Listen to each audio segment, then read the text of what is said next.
So parliamentary procedure, Robert's Rules in the United States, Robert's Rules of Order. There's an issue and somebody, there's not a ton of exploration, deliberation about the issue. It's usually, here's a proposal. Here's somebody's proposal. Okay. Does anybody want to amend the proposal? And so people start adding amendments, or they vote it up or down or whatever. There can be another proposal later. And it's primarily about the proposal rather than about the issue.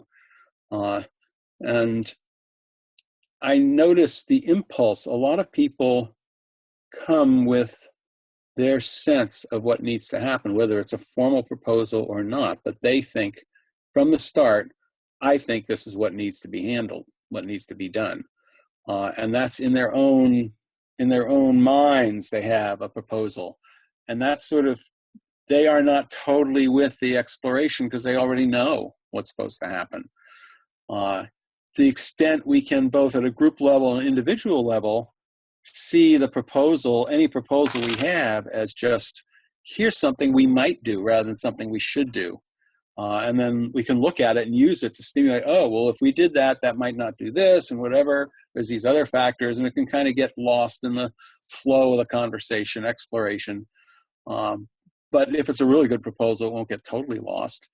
But we don't want to have the pro-con energy is polarizing, divisive. It is intrinsically shuts down thinking unless it's embedded in a process where there's lots of little pro-con things that are what do they call it? Vote straw poll voting kind of thing. We go, oh, if we look at this, how are people feeling? It's like a temporary temperature check kind of thing. And then you go back into the flow of conversation with that additional piece of information.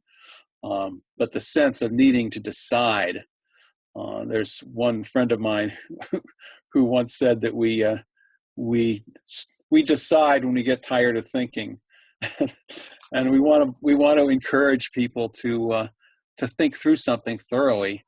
And so any proposal should be at the service of thinking through something thoroughly rather than being the termination point of our thinking. And very often proposals will be pushed in order to prevent people from thinking something thoroughly because the person proposing it doesn't want them to think very thoroughly about whatever it is we're thinking about. So starting with the situation or issue or inquiry and treating proposals as data about possibilities en route to deeper understanding. Okay, we're going to take this proposal, we're going to deconstruct it, we're going to think of what the outcomes possibly could be, et cetera, et cetera, et cetera. And then sooner or later, if it's carried on long enough and well enough, there's usually a kind of sense that the group, and I've seen this a lot in process, the group kind of goes, oh, like we have talked, like the Oren Lyons, this native leader says, we talk until there's nothing left but the obvious truth. We have explored it enough to go, oh, yeah, that's it. That's what makes sense. And we do that. And it ceases to be a proposal launched into the group so much as something that occurs often through one person, but sometimes through a number of people. It sort of shows up as if from the outside, even though it's from the inside. So that's proposals emergent rather than proposals, cutting things off. They arise out of rather than cut things off and are forced into the groups. I think of that. If we want to have wise policy and wise actions which take enough into account, we want to not stop at any proposal that is insufficiently taking things into account. Although sometimes we're short of time, the situation is urgent, and that's one of the things that needs to be most taken into account.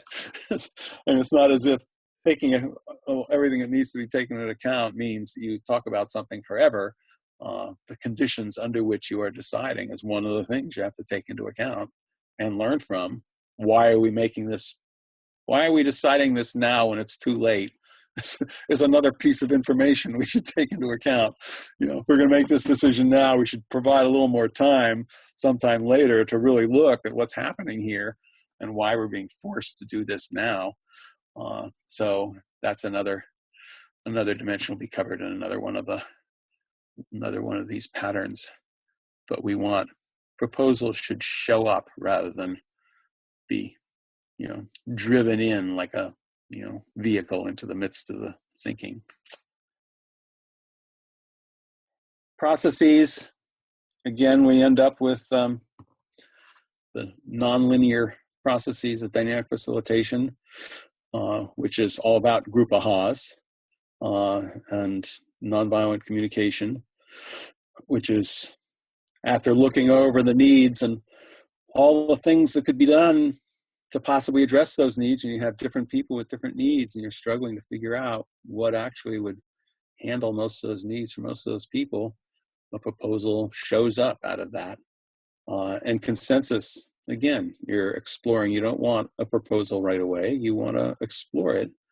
And then when somebody says, well, we could do blah, blah, blah, and everybody goes, huh, wow, that makes sense. That's what we're going to do. So, and I think there are many other processes that do that too, and sometimes, even against the flow of the process trying to contain it and have people stick to proposals. I realize also that, what is it called? Framing an issue for deliberation involves giving the deliberators a set of 3 to 5 perspectives, which are largely solutions. Here's in the main discourse on this subject, here are 3 to 5 of the main arguments, approaches to doing this. You don't want 2 because that's too polarized.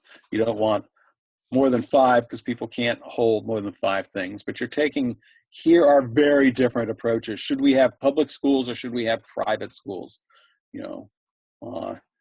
And should we have let everybody do whatever kind of homeschooling they want and send kids overseas, whatever. Here's very different choices about what education is all about. Here's all the arguments for them. It's like as if these are proposals, which there are people who have given those proposals, but it's right at the start. You're being given multiple proposals, not one that you need to decide pro or con. It's multiple proposals to make you go, whoa, there's more going on in this than I realized. So that's another dimension, another application of this principle, less direct than the other ones, but it's actually based on that assumption. We're gonna blow some proposals out of the water right at the start by including them in this matchup of 4 or 5 different proposals to consider.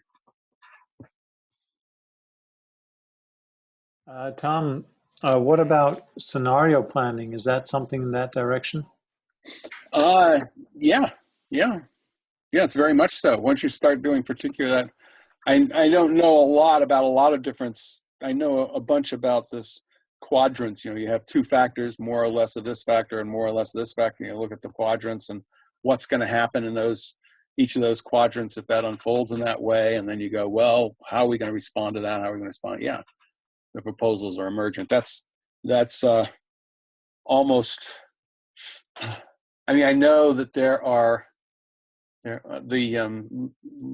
Montfleur scenarios ended up with a proposal people basically bought into as here's what we should do. We've looked at these different options. This is what we should do. But there are other ones which are just exercises and just you're strengthening your ability to think on your feet and respond to different combinations of factors, which was where Shell started out with their stuff. But yes, all of those involve emergent proposals.